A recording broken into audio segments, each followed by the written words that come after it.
All right, peace and love, one love, and much respect to everybody. Welcome to the Black Alpha Network. I appreciate everybody for coming through. I appreciate everybody for tapping in. You know that we have a special episode today, and you know we're going to do what we always do best, and that is break it down, get to the real facts, the real truth, and just have a great time and enjoy each other's company. And that is what is going on right now.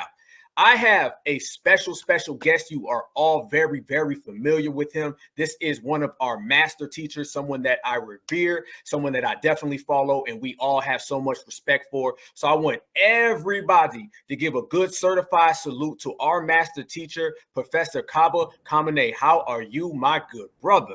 My brother Todd, I am doing excellent. I'm looking forward to this conversation. Been looking forward to it since I knew that I'd be coming to be able to have this deep conversation with you, brother. And I also thank you for all the work that you're doing to bring this information to our community. Thank you very much. Thank you. Because, you know, I had you on before and the family loved it. And it's one of the best episodes that we had. And I've actually had the opportunity to meet you several times. And, you know, one thing about us is that, you know, our whole community is that when we sit down and we conversate with each other, we radiate so much good love, so much good energy, and we always learn something. And that's what life is all about, just learning and, you know, keep on keeping on. So what have you been working on? What are some of the projects that you've been, dealing with right now? Because there's a lot going on right now. There's a lot of good energy in the air, good frequency, good vibration. I'm just loving what our people have right now. What have you been working on? Any projects, anything that you have going? I would love to hear that, brother. You know, brother Todd, one thing, you know, as I open up this conversation, I go back to when I was a young man and the work that I was doing as a young man. And I remember a lot of the things that I wanted to do were just not feasible or possible at that time. I'm talking about when I was a teenager. Yes, sir. And the one thing my mother used to always say to me, she'd say, Skip, that's my nickname. The door may not be open right now for you, but if you just keep on doing your work, when the door opens, you will be ready. Spend more of your time getting ready for what you want to do when the door opens than your energy to break the door down. Because right now, the door is not that feasible for you. And that's what I did. So to answer your question and to understand the dynamics of the vibration frequency that I'm operating at, everything that I've done throughout my life has been for the moments that we're in right now. I want our community to understand that the way has been made for us. I want to tell the young people in particular, it's going to be all right. I realize things look a little rough, and I realize you're going through some rough stuff. But the reality of it is that if you just keep on keeping on, as my mother told me, keep doing what you're doing, because when the door opens, you will be prepared to walk in and do what you need to do. I've watched the system now for a while. I've been going out doing presentations since November of 1986. I've seen a dramatic and dynamic change and a shift. There has been a cosmic shift in this. And the reason why we are experiencing what we're experiencing, like the denial of educating our children as it relates to the truth of history, as it relates to them attempting to steal the ability for African Americans to vote in America, along with other melanated people, comes out of their fear of what we see happening and what they know is happening. Their time is up. They being those who would wish to oppress us. Their time is up. And if you watch and understand history, you can understand what's going on right now. So the projects that I've been working on in particular is my webinar series, quick webinars, where I teach methodologies of teaching, which become very important because it's not only about what you teach, it's how you teach it. The melanated brain filled with neuromelanin operates at a different vibrational stage. And so your method of teaching information is as important as what you're teaching. So my quick webinars, concentrated, maybe 30 minutes at most, is meant to tap into different subject areas that deal with how to teach. My son and I work together on the webinars and the webinars. The webinars is what to teach. Shabaka Stone, the book that I wrote. Spirituality Before Religions. The Moors. Okay, those subject areas of what to teach. So to combine how to teach, methodology, with what to teach, which is the content area, bring them together, and you're teaching from a whole brain perspective. We are a whole brain people, Brother Todd. People talk about, well, you're left brain dominant or you're right brain dominant. No, we are both brain dominant. Yes, sir. We think with both of our left and right hemisphere. Left hemisphere is your analytical side, where your math and your science and your reasoning is. The right side of your brain is where your musician and your artist is. So that when you're combining these ways of thinking, everybody talks about usage of the brain. See, because I have a whole series on the brain and how the brain functions from an African perspective. And everybody talks about, oh, well, you know, like even the greatest geniuses have only used 11% of their brain. That's not the way to look at it. That is when you're looking at things quantitatively, using numbers. 11% of your brain, 9% of your brain. When you take, you know, those special tests that are supposed to test your IQ, your intellectual quotient, those are all numbers. That has nothing to do with how intelligent you are. You have to look at it qualitatively. It's not how much of your brain that you use that's important. It's how you use your brain. You made a point. We had a conversation, you know, off channel, and you spoke about the sequence of thing and the importance of actually having a sequence, opposed to just jumping from 1 to 5 or from 5 to 10. Actually taking the steps and learning, and how absorbing that through the process of sequence, it actually strengthens, you know, you intellectually, mentally, physically, spiritually. Can you touch on that for the people? Absolutely, and it's not difficult. It's very straight. It's very natural. But see, we try to stray away from nature so much. We don't understand nature has all our answers. And one of my advantages, Brother Todd, that I always tell people, my greatest teachers were my children in the classroom. Yes, sir. My own biological children, no doubt. But when I taught in the classroom, because I've taught every grade, I've taught every subject. My earliest teaching was early childhood. Kindergarten teacher, first grade teacher, second grade teacher. Then I moved through middle school. Then I taught high school. And then I taught college for 14 years. So I've seen the developmental psychology of the learner throughout all of his or her life, from the moment they enter into the school system until, so to speak, when they exit in college. Yes, sir. So I've seen and watched how a kindergarten child, who now is going to go into first grade, because my relationship with my children was so profound, particularly in the community. I was in South Central Bronx. And the community, mothers in particular, but dads too, who were part of the household, they just so appreciated the relationship I had with their children, that they had what's called to adopt a teacher, which means that when a child would leave kindergarten and go to the first grade, the parents wanted me to become their first grade teacher. When they would go to second grade, they wanted me to become their second grade teacher. The school I went to went up to the fourth grade.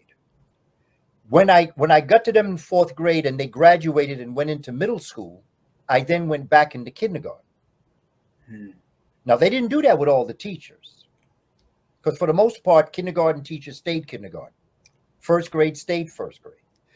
But because of, which was really a blessing from the ancestors, because like you said that, you know, you're going to learn. The one thing that I've learned is that the more I learn, the more I learn, how much more I have to learn. So as I was with my students and I was with them through their development, I was also watching how their brain functioned. And how sometimes we ask students, we say there's 10 steps you're going to walk up, and it would be easy if you skip steps. You know, obviously, if you skip from 1 to 4 and then 4 to 8 and then 8 to 2, it's not like going through 10 steps. But in so doing, you miss step 2 and 3, which had very important things for you to learn as it related to the connections of the neurons in your brain. One of the things I've always been against is holding a child back or advancing a child forward. People get very, they like it. Oh, wow. They want to, my Kwame is so intelligent. They want to take him from the 2nd grade and put him in 4th grade. They're going to skip the 3rd grade. But you do emotional damage to a child when you do that, because they may be academically gifted, but they're not emotionally gifted. And so there's emotional experiences that they need to have in the 3rd grade. So what I believed in giving our children was what I called advanced learning. I would give them really accelerated work. Because, I mean, if you were reading on a 5th grade level and you were in the 3rd grade, there's no sense me trying to confound you with 3rd grade material in reading. I would put you up in the 5th grade reading, but I keep you in the 3rd grade. Right. If you were advanced in math, that you could work with math on higher levels. Like I've had children in 3rd grade that was on 7th grade level math. Wow. Okay, I gave them 7th grade level math, but I also realized they might have been on 2nd grade linguistics or social studies. So I never believed in advancing. And to go back to the question that you're asking, what I've learned in life is all of us are better off experiencing things in sequence. So as you learn something, you grapple with it, you learn it, and now you go on to the next thing to learn. Everything that you learned in that step, you apply to the next step. And then when you go to the next, you take what you learned in that step and move to the next step. And everything that you learned in that 2nd step is what you had learned in the 1st step. But applying it on a higher level of consciousness. Because that's what we're working on in knowledge and wisdom and understanding. We're dealing with consciousness. Yes, sir. And so when I've developed my webinars and my webinars, I've been attempting to deal with them in a way that every one of the webinars sequentially is graduating to the next level. We've got 63 webinars up. Yes, sir. The last 12 of them deal with the art of study. Because, hey, Brother Todd, when we in school, everybody say, go home and study. But did anybody ever teach you how to study? No. It was just words. It was never actually teaching on top of it. That's it. There's an art to study, and I've learned it. And what I've done is I've done a 12-part series on the art of study, how to study. People say, brother, man, the way you can just pop off knowledge and wisdom and you don't have any notes in front of you. There's nothing special about me. What is special is I've been blessed with being around master scholars like John Henrik Clark and Dr. Ben, Asa Hilliard, Shashi McIntyre, Dr. Francis Cress Wilson. I could go through the list of scholars I've had the honor of being with who have taken time to take me through the process. And in so doing, I took that process and brought it to children and to their parents and to the community. And I've been able to learn on all these different levels. And that's the work that I'm doing now. What I'm doing now, Brother Todd, is what I was born to do. An inept thing, right? You spoke to me about before how growing up and watching kids grow, how, the saying, it takes a village. And you spoke about before how a child, I think, said, I wish you were my father. And you said, well, I am, because a child is my responsibility every time it's in my presence. When I walk down the street, when I'm in places and I see children, if they're unattended, or even if they have somebody nearby, but they're in my presence, I always take that. And it's something that I attach myself to, because that is the definition and the personification of we are a village, and it takes a village. So therefore, the responsibility of being the parental guidance figure in front of these children, that's very, very important. Can you break that down and elaborate that in way more further detail than I can? Because that was something that was very, very profound. And everybody that I've ever spoke that to, they latch onto it and it touches them. Oh, I got into education because of this. I got into education because I realized the value that I could bring specifically to our youngest children. Yes, sir. And my aspect of what I do, my success in what I do, is very simple. My success is not what I know, although that does help. Yes, sir. The success that I have had is because I love our people and I love our children. And out of that love, there is a feeling of safety that children have always felt around me. Safety. They just felt safe being who they were. There was nothing that they had to make up that I would accept them if that was them. Right. It was, who are you? And whoever you are is who I want to know. And so, to give you an example, for those that are teachers, particularly younger children, kindergarten teachers, there come a time during the school day, and see, we're getting back into school now. Okay, the teachers came back today in New York. Thursday, I believe the children are coming back.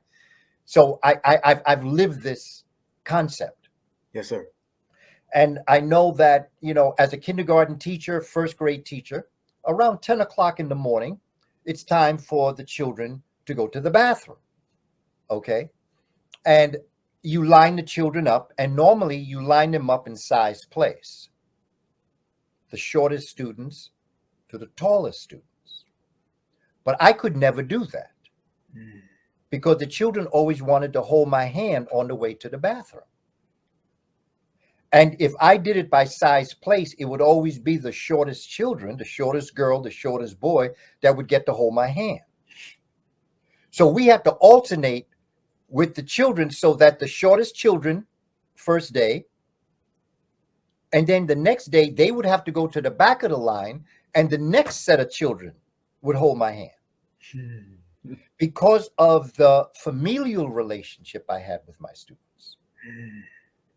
And the quote that you're saying is, when I tell stories about when in the beginning, when I was a kindergarten teacher, even throughout my career, because I've had college students tell me certain things that's very interesting. Right. Because even college students needed a daddy. All right. Because I've had college students say, you may not realize this, but every time I came to class, when I looked at you, I was looking at you like you was my father. Wow. Wow. You're talking about college students. Deep. But even they needed, and again, it was my relationship with them. Yes, sir. On, like, when I said to them, hey, how you doing? I wanted to know, how are you doing? I'm not just saying it to be saying. I really know. I really care. Yeah. How you doing? How you doing in your other classes? I have office hours at a certain time. I'm up on campus Tuesday and Thursday. You're welcome to come by. Just let me know, because of my relationship with my college students, they had to sign up for office hours because I only had maybe an hour and a half for office hours. Yes, sir. And if 18 people showed up, somebody wasn't going to get a chance to talk to me. No, that's right. So we used to alternate it, and sometimes I would even stay after class to talk to students. So that when I talk about the village, it's not just about kindergarten children. There are high school students that need family. Middle school students. Listen, man, most gang members that I have been exposed to, now I'm in the Bronx, so I've been exposed to a lot. Bloods, Crips, Palomo, Latin Kings. I've been around many of them. Most of them are formed in the hallways of middle schools. Because they're the ones that get kicked out of class. Right, right. So you got a student in 702 and 708 kicked out in the hallway, they're going to eventually migrate towards each other and hang out. Chances are they're going to be sent to their zoned school, so they're all going to end up in the same high school. By 16, they're ready to drop out, and enough gang members, gang leaders have been able to talk them into joining them. The gang is one of the most perfectly formed families in our community. The family. Okay. Yes, that gang brother said to that young brother, "You hungry? Yeah. You want to go to Popeyes? Yeah. What you want? I want a 3-piece. He said, "I'm going to get you a 9-piece so you have something for later on. I'm going to get you supersized fry. Right. And a drink. You like those sneakers? I get you sneakers." That's what a father does. Absolutely. Absolutely. This is how they're formed. So when I used to walk in the hallways in middle school, I used to pull all them students into my class because I had a resource center. And I used to pull them into my room. I said, "Man, y'all don't belong in the hallway like this. You're just going to get in trouble. Come on." And so they used to come in. And sometimes I would hear a knock at the door and they would be out there say, "Yo, can I come in?" Because they didn't want to be in the hallway either. Because they're searching for something. And it wasn't about that teacher in that classroom they were searching for. So they would end up getting kicked out of class. Wow. But in my room, they found what they were looking for. And we would have some deep conversations, really deep conversations. And so that the idea of what our students are going through in kindergarten, because they're so young, so pure, so honest, they would say to me, "Mr. Coleman, you look like my daddy. I wish you were my daddy." And there was some that said, "Can I call you daddy?" Wow. And I said, "I am your daddy." I said, "I didn't bring you into the world biologically. But there's an African tradition that says that every adult male in the community is Baba, and every adult female is Mama. I am responsible for your well-being, your safety, and your growth. And if there's ever anything that I can do to support you, you are welcome to find me and to talk to me. And I realize that there may be certain situations that you want to keep private." Yes. Because there were certain situations that had to be kept private. Mommy's boyfriend was not the best person in the world. So if they told me something that he did to them, they were too afraid to let him know they told me. So there were certain confidentialities that I had to keep with them. And that's how they could stay safe. And so my attitude was always, as I am now, older brother, elder brother, father, grandfather, however I fit in your life. Know that you can reach out. I may not be able to help you, but I may be able to find someone who can. And my blessing has been being with so many young people for so long, to be able to have that understanding of the psychology of what we face as a people, and how to bring our people through a sense of safety. I tell teachers all the time, once you create a safe haven in your classroom, Yes, sir. now you can teach. Now you can teach. But as long as one child in that classroom, because I had some children who unfortunately were bullies. Right. And I had to take them outside and explain to them, ain't no bully in my class. No. And whether you realize it or not, what I will have to do to you to make sure you understand that in my class, I don't want to do it, but I will. So don't be bullying any other child in my class, or I will fix your business. See, we're talking street now, Brother Todd. Yes, sir. Street justice. Street justice. I ain't dealing with their laws. Their laws mean nothing to me. Because if something happens in that classroom, they're going to take their laws and put it on me, and then I'm going to get in trouble. Right, right. So don't come to me with that nonsense. I talk about street justice. And street justice deals with bullies. And if you come into my classroom as a bully, I will be your biggest bully. So don't come in here with that stuff. I said, now, if something's going on in your life that make you act like that, you want to talk to me about it, you can talk to me about that. And I'll do what I can to solve your issue, because even the bully is being bullied. Oh, deep, deep, deep. The hardest hard equals the hardest hurt. Oh.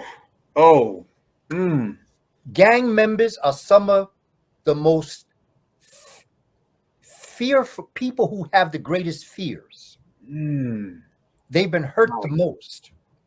So they create that outer hard cast around them. Right. Seem like they hard, but they're only covering how soft they really are and how hurt they really are. I grew up around them. I understand them.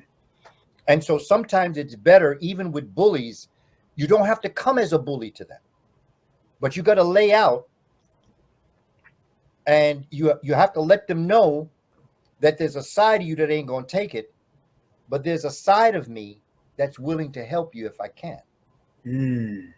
But if it can't be helped, then you won't have to deal with this. How did minds change? How did when you provide that that environment of, not just mental, safety, to where someone feels that they can express themselves and they feel that they can really open up to you? How much of a change did you see when they would open up more to you based upon they knew that what they were giving you and was going to be pure, but they also knew that you actually cared and you were going to give them that same reciprocal energy in return? How did those same, hard exterior people with the tough shell, how did that tough shell kind of come down, and then more of the, the softer side would come out in general? Well, the softer side never came out. Their natural side came out. Deep. So I dealt heart to heart with them. Oh, yes, sir. I never tried to get that hard thing gone. They still acted hard, but they were talking natural. And so through that spirit, I was able to discuss with them various aspects of what it was that we had to do. And so to me, that's what became so important, is to be able to work on that level with them and not get too caught up in what I saw happening. So, that's how I dealt with it, from a perspective where we were able to do what was necessary. The evolution of, the mind and the evolution of how people believe and they perceive things. I've noticed that on a societal level, that's changed a lot over the last few years. Brothers and sisters in our community now, I'm noticing there's an energy and there's a frequency that we're kind of all tapping into together collectively, opposed to operating on our own individual basis. We're moving together on one plateau. And I think brothers and sisters now are more inclined to believe, as you said, things are getting better. Things are coming forward. The things that we put in work for, the plants that we put in the soil are going to grow. And I'm noticing that happening right now collectively in the community and really all over the world. In terms of the mind evolving and people actually stepping out of those shells and people becoming more and more on the same unison, how do you feel as a people we're moving forward into the future, not just mentally, but physically and spiritually as well? All one collective as an individual, but also all in one collective as a society. Oh, it's happening as we speak. Yes. I can feel it. Is it happening as much as I want? Not necessarily. But it's happening in divine time. Yeah. Oh. And see, that's what I operate by. I don't operate by my time. I operate by divine time. Divine time. Everybody not ready for this, Brother Todd. Yes, sir. Not yet. And those that will not get ready for it are going to miss the train. If you know that the train is leaving at 4:00 in the afternoon, you really want to catch that train. So you're in the train station 3:30. Yes. Okay. You get close to the front where you can get on the train. But if you show up at 5 minutes to 4, you're going to have to catch the next train if the next train comes through. Whew. It's all according to how much you want to do that. And that's how this work is with me. I would like to see my work getting out there with as many people as possible. But I realize that not everybody may be ready for what we have to do. And I respect that. I understand by matter of degree, we're all impacted by what we've been through over the past 400 years. But if you really want to get on that train, you'll be there at 3:30. Yes, you will. Yes, you will. If you really want to get on that train. Yes. You'll get there by 3:30 or within time that you know that you're going to be able to get on it. But if you show up at 5 to 4, you can't blame anybody but yourself for showing up late. Whew. And two of the saddest words in the English language, too late. Too late. Sad words, brother. Don't like to hear them words. Too late.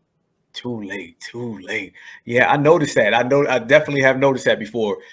As we move forward and we push through this process collectively as a people, I'm definitely seeing exactly what you refer to, where we as a collective and all of us as individuals, but the individuals create the collective. We're, as they say, each one teach one. We all do a little, we all do a lot. I'm always telling that to people. I said, the energy that you put out in the world and the energy and the frequencies that you radiate, they all connect because it's all connected to one. And I hear you speak about that all the time. And it really, really resonates with me, how the frequency that you put out, good brother, and the frequencies that I put out, and the brothers and sisters watching right now, we all have a responsibility to each other to make sure that energy and frequency is pure, because it affects each other. It's not just something that stays in your bubble. So if you put out this negative vibes with these negative energies, that may, go on to the next individual who's closest to you. But as easy as you can do that, you could also put out the positive energy and vibes. And I've been noticing the positive energies and vibes, the flow is, really, really starting to expand. And we as a people are definitely moving in the right direction. You spoke about water. And that's something that I definitely want to talk to you about in terms of how water transmits energy and how it's seeped inside of it. And it's something that a lot of people, I feel, ineptly know, but they may not know on an actual, a metaphysical level. They may not understand it, but they already have the thought process in their mind. Can you break down to us how the impact of water, and touching back to Lake Lanier, which we'll get to, but the process of the energy transformation through water and just through each other, how that changes discourse and how that literally changes our environments around us? When you look back at not the water that we know on Earth, yes, 2 parts hydrogen, 1 part oxygen, not H2O. Okay. When you look at the universe is made up of what might be considered, let me just give it a name, divine plasma. Okay. Plasma is a cosmic water. It is not a H2O water. It's a cosmic water. Our ancestors called it the Nun, N-U-N, the Nun. And the Nun was the place where all and everything came into existence. And as the cosmos, the universe is everything and all. The cosmos is the ordered and arranged part of the universe. Okay, the stars, the planets, the galaxies, the superclusters, the asteroids, the comets, all the things that exist, human beings. And so everything is a manifestation of the cosmic water. But in its manifestation, it is initiated and inspired by various things that are still water, but are made up differently from each other. So, as human beings, we are made up of water.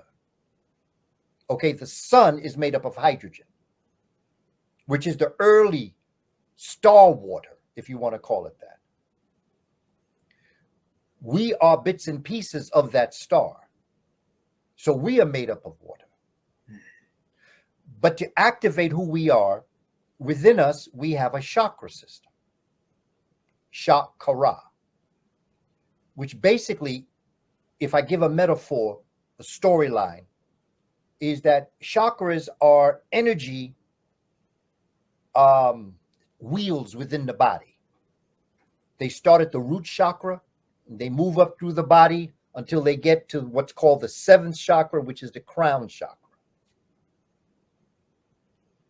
When you live a certain vibrational life, when you're one with nature, when you're one with your environment around you, okay, your chakra systems are operating at levels of cosmic speed. It's when you feel good about yourself. It's when you love yourself. It's when you respect yourself. You're operating at a very high volume, frequency. But what begins to happen is that that energy is so phenomenal that it begins to expand beyond just your system here and starts to expand out, which is called your prana aura.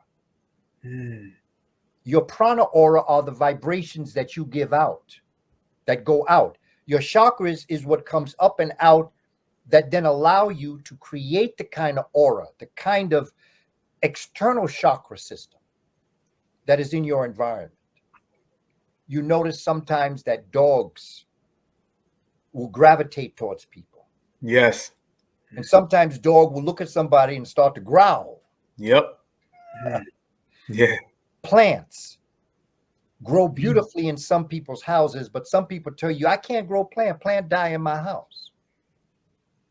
Children sometimes gravitate towards people, more receptive towards some than from others. And that's because of the chakra, the external chakra system that's emanating out of your body in waves, just like water. You know, it's like if you took a rock and threw it in a water and you saw all the ripples of the water that is coming out. Okay. That one impact of that rock that you threw in the middle creates a circular event that has other waves come out. And that's what we are as people.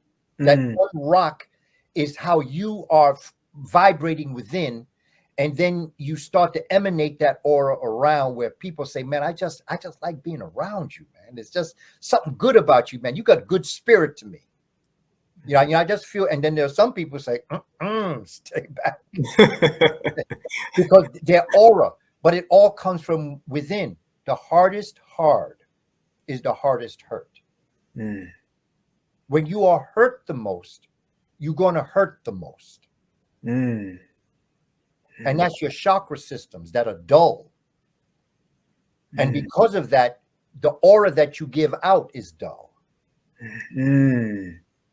And it's an energy system. And so water carries those energies and is constantly moving out. In your dream state, when you're sleeping, your melatonin is flowing. And what begins to happen is that you begin to create that energy system. And because people talk about astral travel, they talk about traveling in their sleep. They talk about a lot of different things.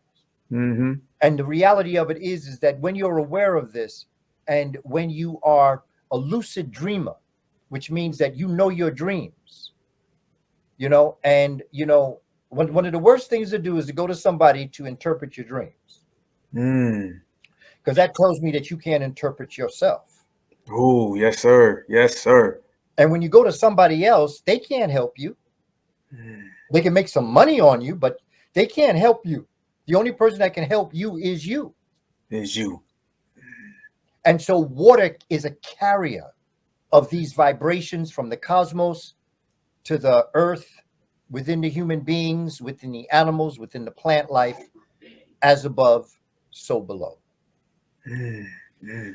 When you look at the aspects in every form and every variety of water and energy transformation, how does that affect us collectively in terms of harnessing it? As in, I'll give you a microcosm of it. Take an individual, right? Say if an individual is having a rough day today. It wasn't the best day ever. Something bad happened to him at work. He just wakes up in a vibe that's not very friendly to itself. But yet there's another individual who's around him who's having a great day, very positive. You have the, quote unquote negative and positive energies and how they combine, the yin and the yang.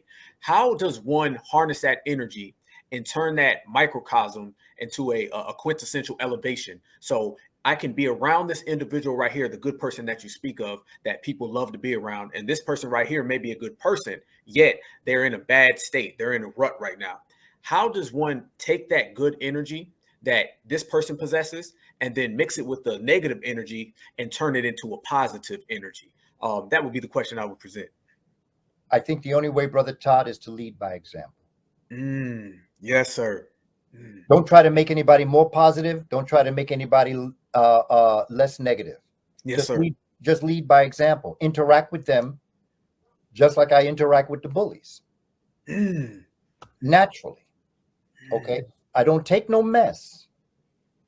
But at the same time, I understand. I'm not here to make you any worse off than you already are. If I can make you a little better off, I will. But if you can't handle it, because there's some people don't want to be brought up out of those doldrums. Right, absolutely. Some people enjoy being down there, and they don't want you to lift them up out of it. That's a personal problem. Just stay away from me. I understand you want to be there. You have a right to be there, but I have a right to be here. So just as I'm not going to enter your world, don't enter mine. Don't enter mine. Stay on the outside of that door, correct? Exactly. And when you're ready to come in, if you feel at some point in time you're ready, I'm always open. That's the other thing. I'm always open, Brother Todd. Yes, sir. Yes, sir. Particularly our people. Yes, sir. Particularly our people, because I know what we go through. I know the hurt, the pain that we go through as Black men and as Black women. Yes, sir. I know what we go through. And sometimes we just have had enough. And ain't nobody making us feel any better. And so I understand that. But at the same time, you have to understand that your responsibility as to what you want to do in your life is your responsibility. You must have the strength of your convictions. If you want to stay down there, you have a right to stay down there. But you have no right to try to pull me down there. Yes, sir. Yes. It's that the question and the answer. They say what you're looking for, you the question and the answer, and it lies right in between you already. So anytime you're trying to go somewhere, it's already where you're at in a lot of places. Be where your feet are. That type of energy. Collectively as people as well. And I'll present another question to you. This ties into everything. As you spoke about the bully, like you said, that would be outside the door, or some of the other individuals that would be on the hallway, how there's that gap in between this side and that side. But, generally we're all as one. As people, and I'm talking about as human beings, as we move forward and we evolve and we move into the next millennium, what are some of the changes that we can predict and we can forecast in terms of our species as a whole? Because we look back at the last millennium and then we can travel back and rewind to the millennium before that. Obviously, there were great gains, some losses, but there were great gains made as well. What are some of the things that you can see going forward? Because I always tell people the ability to forecast is a very, very phenomenal thing. And if you do have the ability to forecast, that allows you to, maneuver through life. You may not have all the answers, like you say, brother. As you go, you learn that there's more to learn. As we go forward and we move towards the next millennium, which is coming up, obviously, what are some of the key changes or some of the key things that you think that we will advance in as a society, as a people, as a race? What are some of the, the main things that you see us pushing forward to in terms of actually taking it to the next level as we go through and we evolve as life continues? My study of history tells me that within the next 100 years, yes, sir, there will be major changes. And one of the changes is the fact that peoples of Western civilization, European descent specifically, will no longer be in charge. Now, for some people, they will rejoice at that. When you look at, well, okay, let me just drop it like this. Taylor Swift is nowhere near the talent of Beyonce. Not at all. Nowhere near. Yet she is hoisted above everyone else as if she's the greatest talent. Mm-hmm. And she's not. I enjoy her music. I ain't gonna come down on her like that. Mm-hmm. She appears to be a very nice person, very caring person, from what I understand. I don't know. But I'm not coming at this from a cultural perspective. Yes, sir. I'm coming straight up talent. Straight up talent. I like that. Straight up. Okay. When you look at someone, if you want to go back in time and you look at someone like Frank Sinatra and compare him to Sammy Davis Jr., there is no comparison between the two. If you look at Elvis Presley and you look at Little Richard, there's no comparison in terms of the talent. Not at all. When you look at the rap artists, we could go through the list of rap artists. Don't want to name anybody in particular, but there's numbers of ones that I enjoy. Tech Nine, I really enjoy. Kansas City. Okay. When you deal with Tech Nine and you deal with Eminem, there's no comparison. I enjoy Eminem's stuff. So I'm not going to come down like he ain't got no talent. What I'm going to tell you is that their best is our mediocre. Woo! Mm. That's just what I'm looking at scientifically. Okay. Barbara Streisand, Patti LaBelle. You can't compare that. No. Anita Baker. No. You know, Patty Austin. I could go to the list. And I'm only in entertainment. I haven't even touched sports. Oh, they don't want to go there. Okay. So the point that I'm making is that they have never been able to, in any facet of life, be able to outdo us. And that's not what I'm concerned about. What I am concerned about is that when their world falls, are we as a people prepared to have our own political system, our own educational system, our own economic system? Will we be able to hire our own people? Will we be able to have a balance of the male-female relationships where we can get along with our sisters and our sisters can get along with us? Yeah, we'll have those little situations, but not because we're men and women, but because we just happen to be human beings that bring to the table our own strengths and not so strengths. Right. Yes, sir. Are we prepared to secure ourselves and to protect ourselves? So in reality, what I'm saying is that within the next 100 years, peoples of European descent will lose power. That's why they're doing what they're doing now. They know. And military science tells us whenever you are dealing with your enemy or those who would wish to oppress you or be your enemy. Yes, sir. One of the main things that you look at in military science is what are they trying to take from you? Because what they're trying to take from you is what they perceive to be your greatest weapons. So what are they taking? They're attempting to take the vote. As Black folk, we don't understand the vote. See, because as a Black people, we're always looking for people to like us. Politicians don't like you. Even most Black politicians don't like Black people. No. Politics is not about liking. Politics is about this for that. In exchange. Okay, you want my vote? I want reparations. Yes, sir. Okay, what is your stand on reparations? Oh, you don't want to talk about it? Then don't talk to me about my vote. Oh, okay. Right. When you're ready to talk about reparations, I'll be ready to talk to you about my vote. Until then, let's be real clear.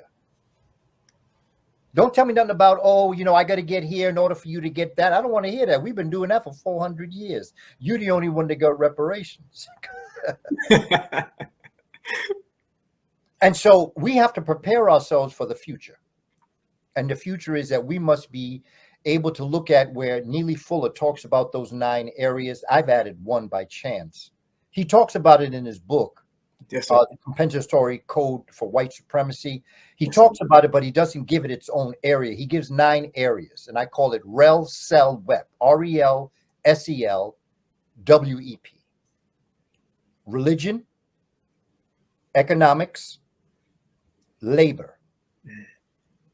He calls it sex. I tend to call it gender issues. Gender. Yes, sir. Yes, sir. Because sex sort of kind of leaves us in a certain thought process of what we mean when we say sex. And normally it comes to the physical action. Right. Right. And I'm really looking at gender issues, the relationships between men and women. Right. They go beyond just a sexual encounter. Oh, yes. That is just, that's something that is separate almost totally from the reality of how do we perceive ourselves as men and women and what we have to do as a people. Right. So I call it gender issues. The next area is the area that I think that I can contribute, which is education. Yes, sir. And then you have law. And when I'm telling folk, lawyers that are in law school, black lawyers that are in that are in HBCUs or in what's called the Ivy League, you need to study Moorish law. Moorish law has a lot to contribute. But don't go into that courtroom by yourself thinking you're going to quote Moorish law. I've seen that happen before. Okay. You need a lawyer that's trained in law Yes, who happens to have the additional knowledge of Moorish law. Okay. And then you have security. Yes, sir. Or what he calls war. I call security. Black Panther Party, Deacon of Defense. Okay. Nation of Islam, Fruit of Islam. Okay. Salute. Okay. Yes, sir. Because you can have all the wealth in the world, but if you can't secure it, all you're doing is holding it until someone stronger than you can come take it. Absolutely. Absolutely. So you got to be able to secure what you have. Yes. You have to be able to defend what you have. Okay. The next is entertainment. And then politics. I add health and nutrition. Health and nutrition. Because all this wonderful stuff mean nothing if your body's sick. Right. So you got to go to Sister Ma'at, who is Dr. Sebi's wife. You have to go to those who present Dr. Sebi's work. You have to go to Queen Afua, particularly if you're a sister. You go to Queen Afua. Paul Goss, who is now an ancestor, he was into health and nutrition. Our brother, Dr. Laila Africa. Okay, we have to begin to look very carefully as to how we're treating our bodies. And we have to get our young people to be able to do the same exact thing. So in those 10 areas, we have to get ourselves together because that's how they attack you in those 10 areas. And then realize this. I say this at the end of all my presentations. I'm trying to get folk to understand. Solar power is the future wealth of the planet. Can you elaborate on that? Because I heard you say that before in Atlanta and you broke it down. Can you please explain that for the audience? Because that is so important and so indicative of the future. Can you please break that down for us, sir? There will be no way that anybody could put an air at the end of your name to truly measure your wealth. Be no millionaire, billionaire, trillionaire, zillionaire, quadrillionaire. There's no air, because when you can tap into the power, light, heat, and sound energy of the sun, everything that we do, including this presentation, the television, your washer, your dryer, your stove, your security systems, your lighting systems, will all be based on an eternal gift from the creator of the sun, giving us the energy that we need. Your operation of all your vehicles, your airplanes, your cars, your motorcycles, all that will be solar based. Free. Solar power. And the way in which you can just start teaching it to yourself and to the children is just study the various parts of the sun. And then you'll understand why our ancestors call themselves children of the sun. solar power, renewable energies. We have to stop getting these plastic bottles because they can't be broken down. They're not biodegradable. Right. Okay, that's why I'm glad to see people are getting back into paper straws. Yes, sir. You know, I'm seeing people getting back into glass bottles because that's all renewable. That can be recycled. But you can't recycle the plastic like that. They say they can. You might be able to do for some, but you can't do for others. Not to mention the chemicals you got to put in to create the plastic bottle in the first place. Solar power is the future wealth of the planet, and our ancestors were aware of it, and they capitalized on it. Wakanda is not just in Black Panther. Wakanda was the way in which African people existed in Africa before they were so rudely interrupted by Western civilization. And the key was nature. Any answer you looking for, any question you got, ask nature. If you get sick, you're not feeling well, look at what a dog does. Dog lay down, drink water, eat grass. Eat grass. Eats grass. We say nature is the ultimate master teacher, right? That's right. The only thing started killing dogs is veterinarians. Rudely interrupted. Okay, yeah. Rest, water, herbs. Doesn't that go back to the natural flow that you were speaking of earlier? How it all ties back in, where the natural flow of it, as I was speaking about the negative energy and the positive energy, you say just be yourself, and the natural nature will come together and it will combine itself without having to go out on a limb. Just go with the ebb and flow. That is it. That's what I meant when I said lead by example. The life that you live is an example for both positive and negative. And it's very straightforward, Brother Todd. Yes, sir. And nature has given it to us in its most fundamental form. We're just trying to get so cute with ourselves, with all this so-called knowledge. My daddy used to say, "You so slick, you gonna pass yourself sliding." Woo! Yes, sir. That's just the way it is. With, you know, one of the things that I've often said about a good teacher is that a good teacher is someone that can take complex issues and make them simple. Absolutely, absolutely. Break it down, make it simple, make it plain. That was Malcolm's success. He took real issues that we were grappling with and made it very simple. And that's what gravitated the masses of our people to him. And not overcomplicated. That's it. And a lot of his success came from the fact that he was from the street. There goes what you were talking about earlier about some of the people that come from that environment, even the gang guys, where there's a simplicity to them and an understanding that's just natural again. That's it. You know, some of the greatest chemists in the world are people who sell cocaine. Woo! They just took their scientific knowledge and wisdom and applied it to cocaine. Yes, yep, absolutely. Yes, sir. You know what I'm saying? But it's the same intelligence. It's just applied with a different situation. Some of the greatest CEOs are gang leaders, male and female. Across the board. Two of the most powerful organizations in the Black community. The two most powerful organizations in the Black community is the church and the gangs. Can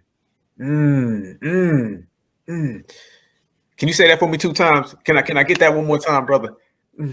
The two most powerful organizations in the Black community is the church and the gangs. They proliferate. Oh, yes, yes. Because everybody's searching for something, but they're searching for it in all the wrong places. Because ain't nobody looking within to figure out that you are the creator having a human experience. That person that you looking to save you, man. Brother Todd, I spoke in a church one time. Yes, sir. And good sister, church sister, stood up and said, "Well, brother, all I want to know is Jesus Christ, your Lord and Savior." And I said, "Yes, Jesus Christ is my Lord and Savior." She sat down. She's happy. Going on. And then all of a sudden, during question and answer period, the brother stood up. He said, I'm very disappointed in you, brother, because I've been following your work. I've been hearing what you say about religion and spirituality, and he said, now you're telling us that Jesus Christ is your Lord and Savior. And I said, well, he is. He said, but that ain't nothing with what you've said. I said, well, let me tell you something that neither you nor the sister that asked the question actually asked me. And you would have been able to understand my answer better had you just asked one simple question. And that question is, who is Jesus to me? And I said, I'm Jesus. Ooh. You're Jesus. Sister is Jesus. Because the only person that can save you is you. It's you. It's you. You're looking all out here for something that dwells within you. You putting all that money outside of you instead of putting it in you. Your resources. You're giving to everybody else. That pastor, he coming to church in a Lex, stopped off to get gas in the car that he got from you last Sunday when he collected your money. But you had to walk. You had to take the bus. But he took a Lex. Each and every one of us is our own savior. And it's up to us to save ourselves. And in saving ourselves, we save our family, our community, and our world. And that's a sequence of events, because you ain't going to do nothing outside yourself. You can't love anyone outside yourself if you don't love you. Yes, sir. Yes, sir.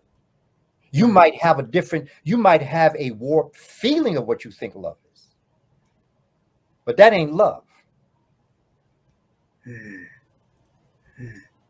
And I think this is part of what's at the cornerstone to many of our relationships. See, Black folk don't have a problem with relationships.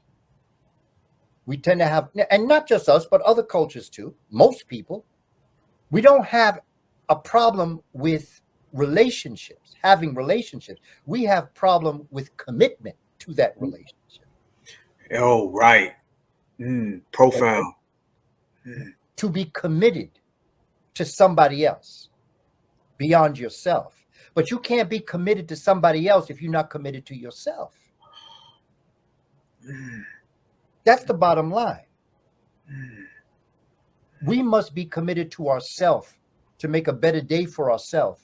And in so doing, we make a better day for other people. How else could you know how to make someone else's day better if you don't know how to make your own day better?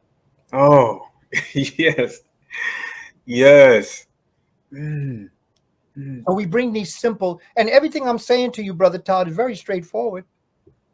Very natural. Ain't nothing pulled out of no highfalutin book. Didn't have to get a PhD or a master's degree. Didn't even have to graduate from high school to understand what I'm saying. And the evidence of that is our ancestors on the plantation. They were able to create a classical African civilization. Brother Todd, I tell us all the time, you don't have to go back to Kush Kemet for a classical African civilization. You can go back to the plantations of America. Right here. You go hip hop. Hip hop is a classical African civilization. Yes, sir. It has all the ingredients of a civilization. So that, we're all searching for something outside of ourselves, not realizing we are actual manifestations of the greatness that we seek. The fact that you Black in 2023, still alive, not berserk, you're a miracle.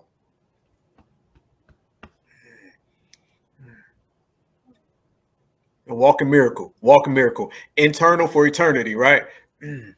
That's it.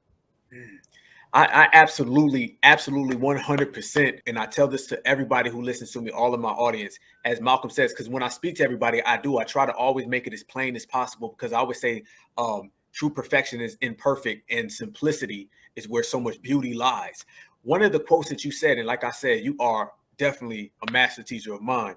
You said, in terms of like growing and going forward and evolving, you said, I don't pay back, I pay forward. Yes. That is something that stuck with me, because that can be applied to so many elements of our struggle or just our existence as a people. Because sometimes people say our struggle and they try to identify solely with the struggle. And I say, hey, there's that struggle, but on top of that struggle, as you say, there's that miracle. And the miracle is above that. The struggle is, as you say, a step in the sequence, perhaps, but the actual movement is the miracle. So when you say that you don't pay back, you pay forward, that is like the most brightening light shining through the window. It's like when you open your blinds in the morning, your mama's, cleaning the house, and the sun comes through the window pane, the feeling that you receive. That's exactly the type of feeling that I receive when I cling to that quote. Can you please explain that to people just a little bit, in terms of not necessarily us always looking behind us, but us looking in front of us? Absolutely. The concept that I draw from in terms of the development of the story itself Yes, sir. is the fact that we always talk about paying our ancestors back. Yes, sir. And the reality of it is that I don't pay our ancestors back. Everything they did for us. What I believe in is that when what I do for our children. I don't do for our ancestors. Our ancestors did for us to be able to do for the children. So therefore, what I do is not paying them back for what they did, it's paying forward for what they did. They did exactly what they needed to do in the time that they were doing it. I don't need to repay them. They're in a place that's far glorious. They don't need no payback. Everything they did for me to be able to pass on to the next generation. So I don't pay back, I pay forward. Everything that I do for the children, but through the ancestors. Oh, that's the whole path right there, right? The past, the present, and the future, all in one. That is it. And I also talk about our ancestors and how many ancestors we had. Mm-hmm. Yes, sir. And I always drop the mathematics of this. And I was working with a brother that was going for a PhD in math. And I had said to him, I said, brother, can you give me the mathematical formula for what I'm about to tell you? And I explained what I'm about to explain to you. And he told me, well, there's no real name for it. It's a process, it's a formula, but there's no real name for it. I said, well, you know something? Let's be bold and let's name it ourselves. And so I call it E to the 3. E to the 3. E to the third power. E to the third power. And what it means is that it is exponential expansion equation. 3 E's. Okay. Exponential expansion equation. E to the 3. This is what the formula says. Each and every one of us has 2 parents, 4 grandparents, 8 great-grandparents, 16 great-great-grandparents. Each one is a generation. Some people say a generation is 20 years. Some say 25. Some say 30. I go into the middle with 25. Every generation, from you to your parents, to your grandparents, to your great-grandparents, is 25 years, give or take. If I took you back 20 generations, the question is, how many human beings lived to bring you into existence? So if I took you back 20 generations at 25, that's 500 years. If I took you back to the year 1523, how many human beings existed from 1523 to 2023 to bring Brother Todd, Brother Kaba, and those that are listening into existence. So when you're thinking about your ancestors, let me give you how many it took e to the 3. It took 1,048,576 human beings to exist to bring each and every one of us into existence. 1,048,576 human beings came into existence to bring you into existence, Brother Todd. Profound. Oh, wow. So when you think we're alone, do you know how many happy stories are there? Sad stories? Stories that had celebration? Stories that overcame? Strength, resistance, gangster? How many? 1,048,576. Wow. Came into 500 years. Every one of them exponentially expanded in terms of how many people brought them into existence. But here's when I dropped the other shoe on you. I only took you back 500 years. How many ancestors do you have if I took you back 5 million? Oh. Amazing. Oh, amazing. That's what I want to talk about at Lake Lanier. Ancestors. Who dwells inside of you. How shallow and how superficial Western civilization is.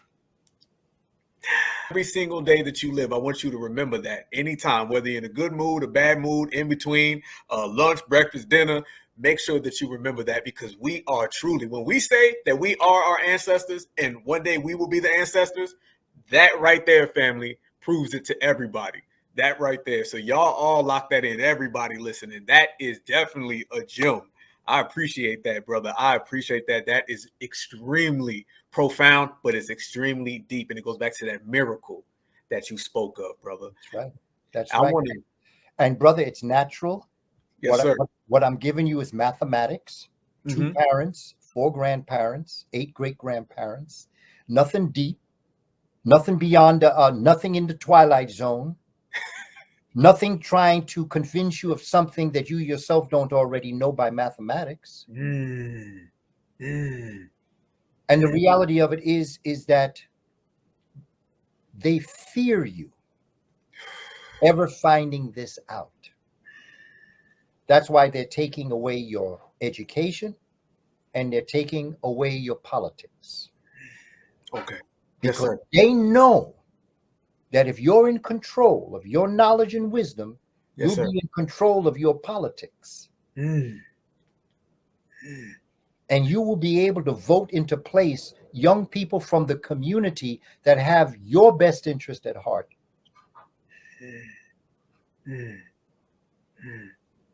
Not the other way around. Not No, the other way around. No, pimpastas. Woo! Yes. 100%, 400%. Controlling our own destiny. That's it. Control your own destiny. First, control your own destiny. Control your own destiny, and that will control your own destiny. That's it. And then that way you'll understand that you are the creator having a human experience. And if you're looking for a savior, you are your own Jesus Christ. Stop looking outside for somebody, particularly if they don't look like you. But anybody, even if they were black, they're not going to help you. Even if Jesus was black, it wouldn't make a difference. You're still looking outside yourself for someone to save you, for only you can save yourself. All right here. All right here. It's all right here. I don't care if you are work for FedEx, if you're a doctor, if you're a lawyer, if you're a brother or sister that stands on the corner, wait for the light to turn red so you could clean somebody's windshield, ask for some money. It took 1,048,576 human beings to bring even you into existence. You count, you matter, so that even when I pass a brother or a sister who is asking for a donation in the street, If I have it, I give it to them. But to everyone, if I have it or not, the one thing I say to them is stay safe. Stay safe. The Stay future safe. is yours. Even if you're not in the very best condition, even if you're nodding out, even if you're a crack addict, you're a pimp, you're a prostitute, even if you are on drugs, you're still God's creation. And I may not be able to help you, but the least thing I could do is give you a good word. Yes, sir. Yes, sir. That is profound, and that means everything. Everything. I And know. the next time you passing a young brother or sister in the street, Yes, like sir. a brother with a hat turned on sideways, pants hanging off their butt, Uh-huh. just say hello. That's all it takes, right? All it takes is hello. When I'm walking from here to the garage, I pass a whole bunch of brothers hanging on the block. I always speak to them. Hey, brothers, what's going on? Hey, fam, how's it going? Don't have to be no conversation, and I'm not going to lecture you. I'm just going to respect you. Ra means to look in a divine light. Spec means to look. So when I respect you, I'm looking at you in a divine light. Other people may scorn you, look at you. Why are you hanging in the street? What I want to know is how you doing. Because I was once one of those young brothers.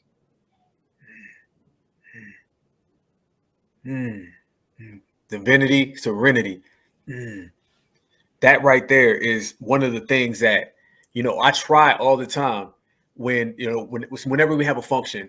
We was at a lot of different functions, rallies or whatever. But every time I go, people always come up to me and they say, Brother Black Alpha, I just love the way you speak and you center yourself around our excellence and you walk with your head all the way up and not your head to the ground. And that's one of the things that always means a lot to me is that the brothers and sisters tell me, they say your tone and the way you speak to me, you're not speaking around me or you're not speaking over me. You're speaking, straight to me. I had a young brother come up to me and he was in tears and he was telling me that he was listening to one of my broadcasts and the things I was saying in the broadcast were almost like I was talking to him directly. And I said, I was talking to you directly. I was talking to you directly. I may not knew what you were going through. I may not have been aware of what you were going through, but I'm definitely in tune and in sync with what you were going through, and I care about you. So therefore, it goes back to what you told me, brother. It's that lead by example. Lead by example. That means so much, and it definitely brings everything home. Speaking of bringing everything home, I'm here in Savannah, Georgia. There's something that's going on about 4 hours north of where I'm at. Right on up in northern Georgia, and as you say, them bones be talking.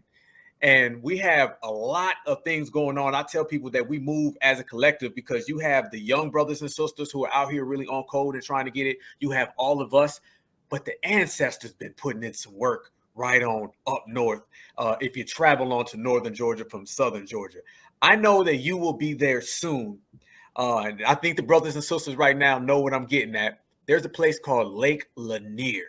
Lake Lanier has a rich history. Brothers and sisters are very, very familiar with it, but it runs a little deeper than what people know of in terms of, like you said, the energy transformations, the spirituality, but more so the ancestors, the people who are from there, the indigenous people there, the rightful owners of Lake Lanier. What are some of the things that you're working on? I know everybody would love to know in terms of Lake Lanier, and I know you will be up in northern Georgia coming up this next week. I want everybody to tap on in. I'm going to put up the flyers. I want the whole family to be there.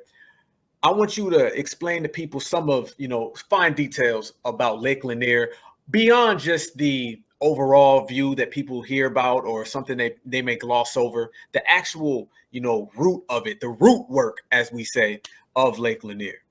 And that's the key, because I remember when I was first exposed to the film that's coming out this Yes, weekend, sir. premiering. That's why I'm going originally. The premiere of Lanier, the movie that talked about this community of peoples of African descent before Black Wall Street. And what they did was, this was a Black community that was attacked by the European American community. And they were either chased out of town murdered, but they had a vibrant city. They had a vibrant place called Oscarville.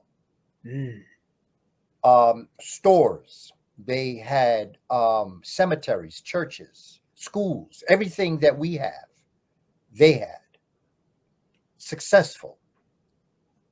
And they were attacked because of that success. Just like Black Wall Street, but this is before Black Wall Street. And to cover their sin, they created a lake that was once a town.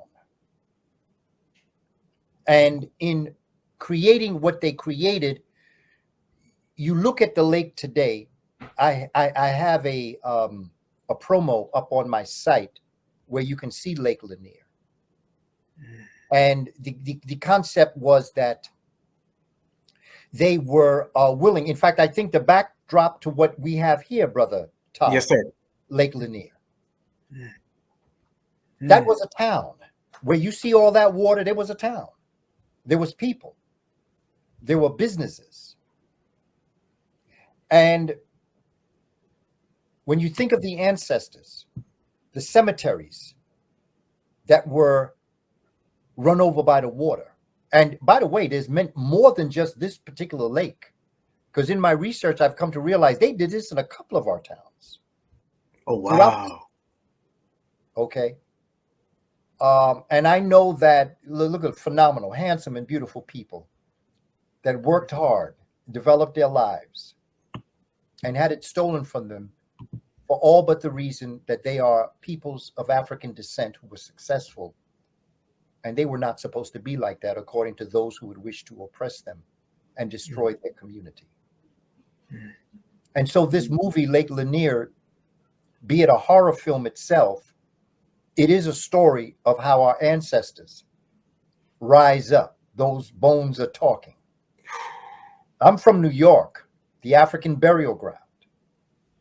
So I'm aware of what they did to cover up their sins.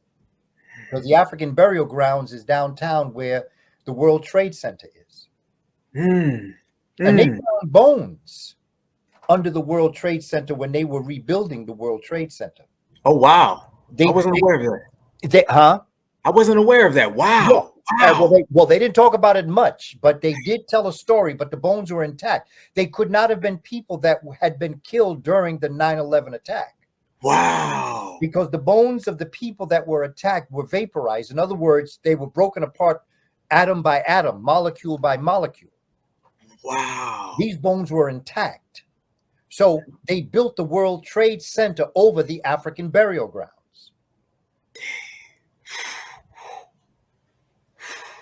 So when I was sitting watching those towers coming down in New York, my thing was, look at what's falling on the African burial ground. And so our ancestors are very powerful and they're speaking to us. Now, I'm not taking us into the Twilight Zone. But you know, if there's 1,048,576 human beings that have brought you into existence over the past 500 years, you have to know you part mommy, part daddy, part grandpa, part great-great-great-great-great-grandpa, people that you don't even know are part of you. And they are constantly trying to reach out to you, to talk to you, to help you understand. Because you see, in the world that they're in, they do not have the eyes, the ears, the nose, the tongue, the skin, and the brain that we have. And we don't have the spiritual eye, nose, ear, skin that they have. But if we come in contact with them, we will touch the spiritual world. And in them coming to us, we will bring them into the physical world. And so they'll be able to see things that we can't see. And we will be able to see things that they can't see. But together, we see it all. So grab hold of your ancestors and understand that you are part mommy, part daddy, part grandpa, part everybody that's come through your lineage. And I only took you back 500 years. Let me take you back to the Twa Mbuti people, the original human family on the planet that came into existence 200,000 years ago. How many ancestors do you think dwell within you? If I took you back that far. Powerful, powerful, profound, absolutely amazing. So go to the theater trailer for Lanier, the movie. Friday before I go to the premiere, I'm going back to Lake Lanier. Amadeus Christ and I worked on a project. My son, Herum Neset, Panther Prince Productions, we collaborated on a Lake Lanier project. And since we did it in March to now, there's been a whole bunch of different things have happened at Lake Lanier. And so I want to go back to Lake Lanier and pay homage to the ancestors. I'm not going there to swim. I'm not going there to in any way violate our ancestors. I just want to sit with them for a while. And I'd like to share that with the community as it relates to how we can make this happen. And my Instagram is Kaba Kamene. All right. So we're heading out to Atlanta this weekend. And the movie will be premiering. There'll be a special premiere on Friday, and then Saturday, Sunday to be premiered. And then it will be sent around to the community in ways in which the production company will let us know how the movie will be available for everybody else that may not be able to come to the premieres this weekend. And I have the opportunity to return to JB's Records. Yes, sir. Because, there's a lot of conversation that folk are having about the Moors. And I would just like to present concepts of who the Moors are in a way that the community can understand. I want to take you back before 710. I want to take you back before the Moors were the Moors. Because everybody's talking about, and they're giving credit to people who had nothing to do with the Moors. A very strong contingent of Moors were Muslim, but they were black Muslims. Black Muslims. There were also Muslims that were not Muslims. Some Muslims that were Christians. There were there were Moors that were Christians. There were Moors that practiced traditional African spiritual systems. Moor was not a religion. It was a name that they gave to black people. Like after the Moors, they called black people Negroes. Before they called them Moors, they called them Ethiopians.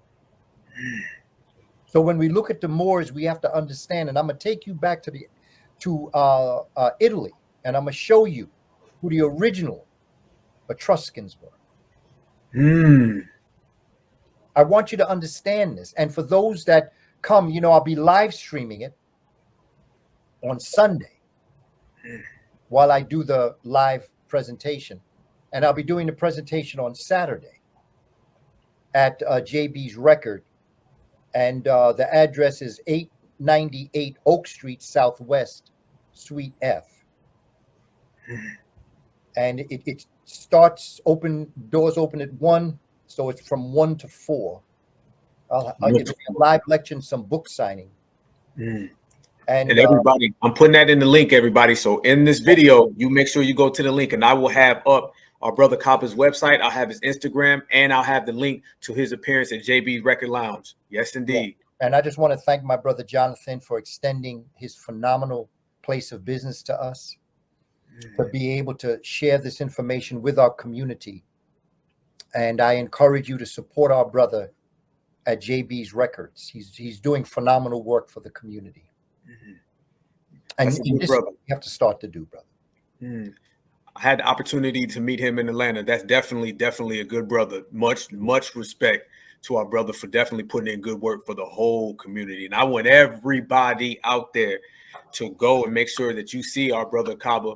It's going to be an amazing time, a great experience. You're going to learn a lot, but you're going to take away a lot. So everything that you learn is going to be something that you take with you on your day-to-day, in terms of us as people, in terms of our ancestors, and in terms of how we are all connected. I got the opportunity to see you in Atlanta the last time, brother.